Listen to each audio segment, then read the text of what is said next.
프로쌤의 거꾸로 한국사 시즌 4 그 두 번째 시간입니다. 넘버 2. 이 시간에는 고대 한반도에서 나타났던 여러 나라들이 중앙 집권적인 고대 국가로 발전해가는 과정에 대해서 살펴볼 텐데요. 이 시간이 지나면 여러분은 삼국이 고구려 백제 신라가 중앙 집권적인 영역 국가로 발전하는 과정에서 나타났던 특징이 무엇인지 말할 수 있으며 가야의 성립과 변천 과정을 파악할 수 있습니다. 또 하나 여러분들 자료집에는 누락되어 있는데 선생님이 지금 편집이 급한 과정에서 학습 목표 우리 현재 교과서는 좀 압축되어 있다 보니까 그 부분을 좀 빠뜨린 게 있어서 수업 시간에 자세히 설명드리겠지만 고구려 백제 신라가 서로 경쟁하는 과정, 상호 경쟁하는 과정을 파악하고 신라가 삼국을 통일했지 않습니까? 삼국 통일의 의미를 살펴볼 수 있겠습니다. 아울러 신라가 삼국 통일을 하는 과정에서 동아시아 정세, 동아시아의 국제 정세가 어떻게 영향을 끼쳤는지 살펴볼 수 있겠습니다. 자, 먼저 삼국과 가야의 건국 과정에 대해서 표를 한번 봐볼까요? 고구려는 부여에서 내려온 주몽에 의해서 건국이 되죠. 그리고 태조왕 때 옥저를 복속시키고 한 군현을 공격하게 됩니다. 고구려는 주몽이 세웠는데 나라를 건국한 사람의 이름의 주로 쓰는 왕 호칭인 태조왕은 고구려의 6대 임금에 가서 나타납니다.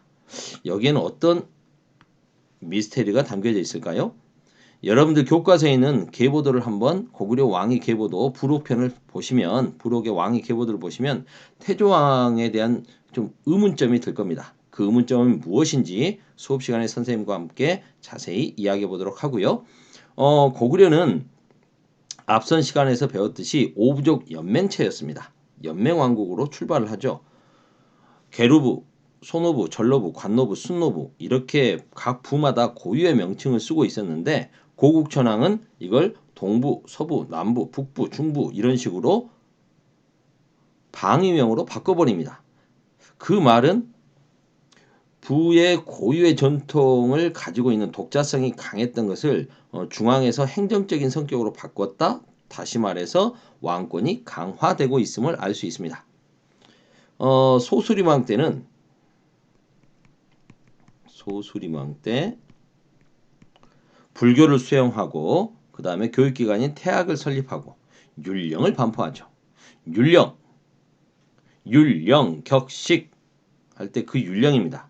율은 형법, 형률을 이야기하는 거고요. 령은 행정법을 이야기합니다. 다시 말해서 율령을 반포해서 체제가 잡혔다는 것은 법과 제도에 따라서 나라가 다스려짐을 알 수가 있죠.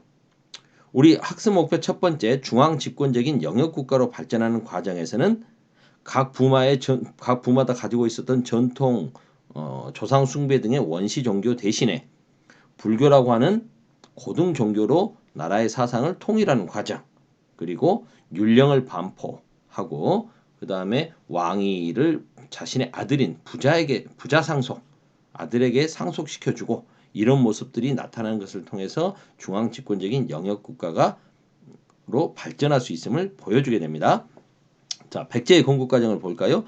백제는 소손호라고 하는 주몽의 부인, 주몽이 부여에서 졸본적으로 내려와서 나라 세울 때 도와줬던 그 소손호에게는 아들이 있었죠. 둘이 있었습니다. 온조와 비류와 온조가 있었는데 그 이야기는 여러분들 그 주몽 이야기라든가 백제 건국 소라를 통해서 이미 좀 아실 텐데 수업 시간에 좀 더 살펴보도록 하고요.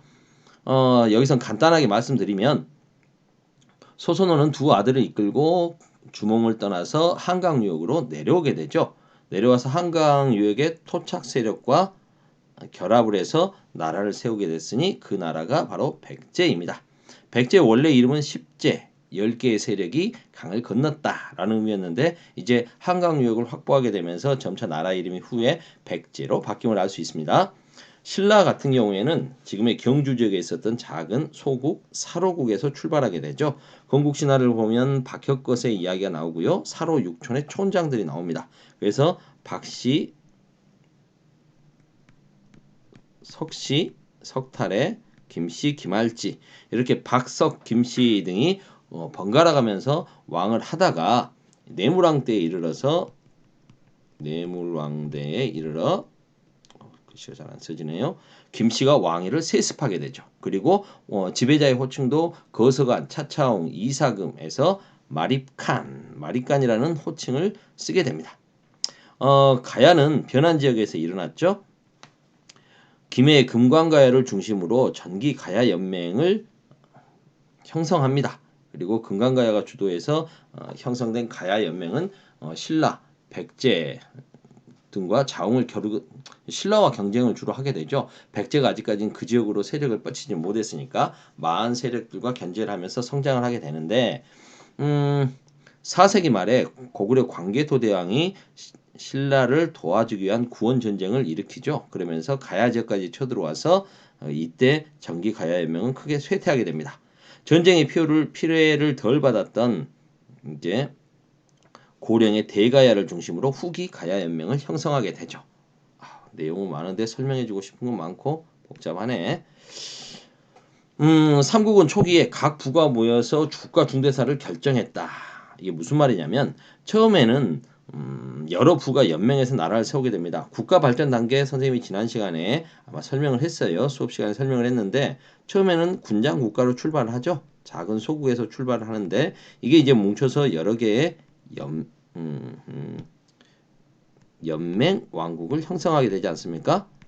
그 연맹체의 리더 드디어 왕이 나왔는데요. 아직까지 왕권은 그리 세지 않습니다. 그런데 이제 어떻게 됩니까? 왕이 점점 왕권을 강화시켜 가면서 중앙 집권적인 국가로 발전하게 되는 겁니다. 부여나 고구려뿐만 아니라 오부 연맹체로 드러나 있는 그들뿐만 아니라 백제와 신라도 이러한 연맹 왕국으로 출발을 하게 됩니다. 그래서 각 부의 지배자는 각자 자신의 영역을 통치하고 있는 거죠. 왕권은 약했고요. 그러다 보니까 국가의 중요한 일은 당연히 귀족들, 부족장들이 모여서 회의를 통해서 결정하게 됩니다.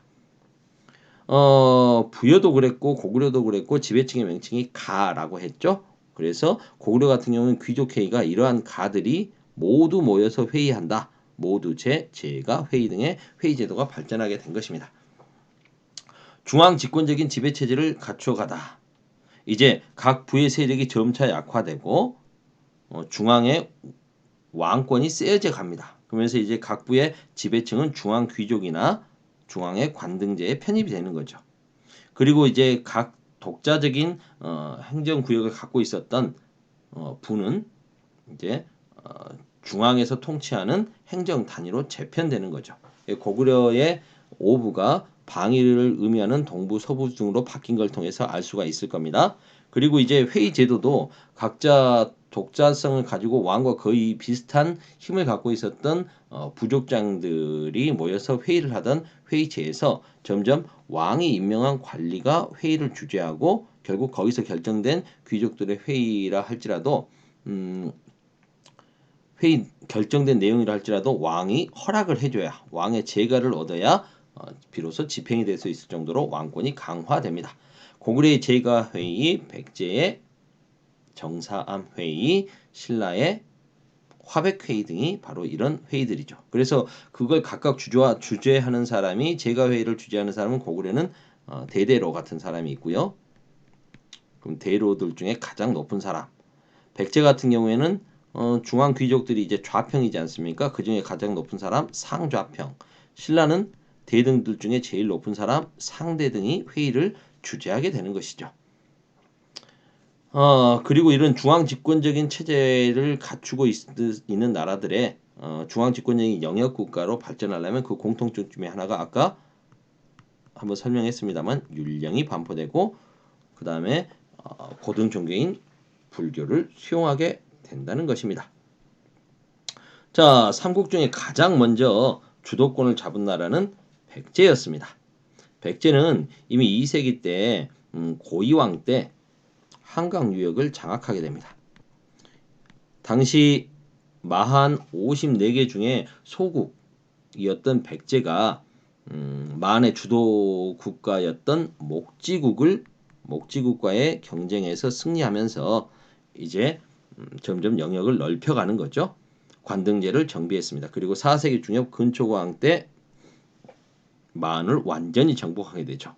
고이왕이 한강 유역을 장악하면서 몰아냈던 이 목지국이 언제 완전히 백제에게 무너졌느냐라는 것에 대해서는 여러 가지 설이 있습니다. 백제가 4세기 중엽에 마한을 완전히 정복하는 그 무렵이 이제 목지국의 어찌됐든 최종적인 상황이었다. 그러면 목지국은 백제하고 경쟁을 하면서 한강유역에서 밀려나서 점차 아래로 내려와서 마지막에 나주 영산포 근처에서 최종적으로 역사에서 사라지게 됐다라고 생각할 수 있을 것 같아요. 지도와 함께 설명하면 더 좋을 것 같은데 이 많은 내용을 지금 15분 안에 선생님이 좀 끝내는 걸 목표로 하고 있어서 지도에 자세히 설명을 못 해주고 있습니다. 이 부분은 선생님이 수업 시간에 좀 더 설명을 드릴게요. 그러면서 이제 근초고왕은 북쪽으로는 이제 고구려와의 경쟁에서 승리하면서 황해도 일대까지 진출하게 되고요. 남평양성까지 가서 고구려의 고구곤항을 전사시키기도 하죠. 그리고 중국의 동진과 일본의 외 등과 교류하기도 합니다. 고구려는 4세기 중엽 백제의 공격을 받아서 위기를 받죠. 하지만 더 크게 생각해 본다면, 더 넓게 동아시아적으로 본다면 고구려는 실은 그때 중국의 전연이라고 하는 나라로부터 많은 시달림을 당하고 있었습니다. 이 상태에서 이제 남쪽의 백제의 공격까지 당하게 되다 보니까 받다 보니까 굉장히 약해졌었죠. 하지만 그 뒤에 이제 다시 한번 체제를 정비해 가죠. 소수리망 때 체제를 정비해 가고, 그리고 이제 드디어 광개토대왕 시기에부터 전성기를 맞이하게 됩니다. 광개토대왕은 만주의 대부분을 차지하고 한강 이북 백제와의 싸움에서 임진강을 두고 백제하고 싸우는데 결국 한강 이북을 완전히 차지하고요. 그리고 신라가 가야 외 연합군의 공격으로 위기에 빠지자, 신라 내무랑 때 위기에 빠지자 신라를 도와서 군대를 파병하게 되는 거죠. 그다음 광개토 대왕의 뒤를 이어서 왕에 오른 장수왕은 중국이 당시 남조와 북조로 나눠져 있었거든요. 남북조 모두와 교류를 하는 등의 막강한 외교력을 보여주게 됩니다. 그만큼 국력이 세졌음을 의미하는 거죠. 그리고 수도를 평양으로 옮기고 본격적인 남진 정책을 펼치면서 한강 유역을 차지하게 되고 심지어 한반도 중부 지역까지 진출하게 됩니다. 이렇게 되자 이제 신라는 고구려에게 복종하고 있었으나 이제 고구려가 신라 백제 가리지 않고 남쪽으로 내려오게 되자 신라는 백제와 손잡고 나제 동맹을 맺고 고구려에 맞서게 됩니다. 신라 사로국이란 명칭을 쓰고 있었던 신라는 지증왕 때 나라 이름을 신라라고 바꾸게 되고 마리간이라는 칭호 대신에 왕이라는 호칭을 쓰게 됩니다. 그리고 지금의 울릉도 독도 지역인 우산국을 정복하게 되죠. 잘 아시죠? 이사부라고 하는 장군을 시켜서 정복하게 되고요. 버풍왕 때 불교를 공인해 줍니다. 이미 신라의 불교는 그 전에 들어와 있었으나 인정받지 못하고 있었죠. 그러다가 이제 버풍왕 때 2차돈의 순교를 계기로 공인하게 되고요. 이때 이제 버풍왕은 율령을 반포하게 되고 건원이라고 하는 연호도 사용하게 됩니다. 연호는 중국 같은 경우에 황제만 쓰는 거죠. 독자적인 연호를 사용했다는 건 독자적인 세계관을 갖고 있다는 건데 그만큼 이제 신라가 자신감을 가졌다라고 볼 수 있겠죠.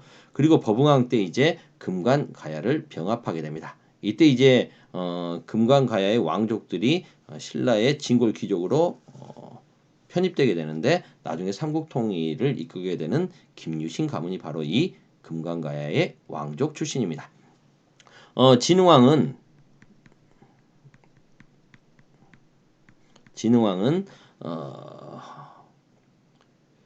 원래부터 있었던 화랑도라고 하는 그 그 청소년 단체, 고대 청소년 단체를 국가적인 단체로 좀 개편을 해서 인재를 키우게 되는 거죠. 그리고 백제 성왕과 손잡고 한강 유역으로 진출합니다. 그리고 성왕을 어떻게 보면 뒤통수를 치죠. 그리고 한강 유역 전체를 독차지해 버립니다.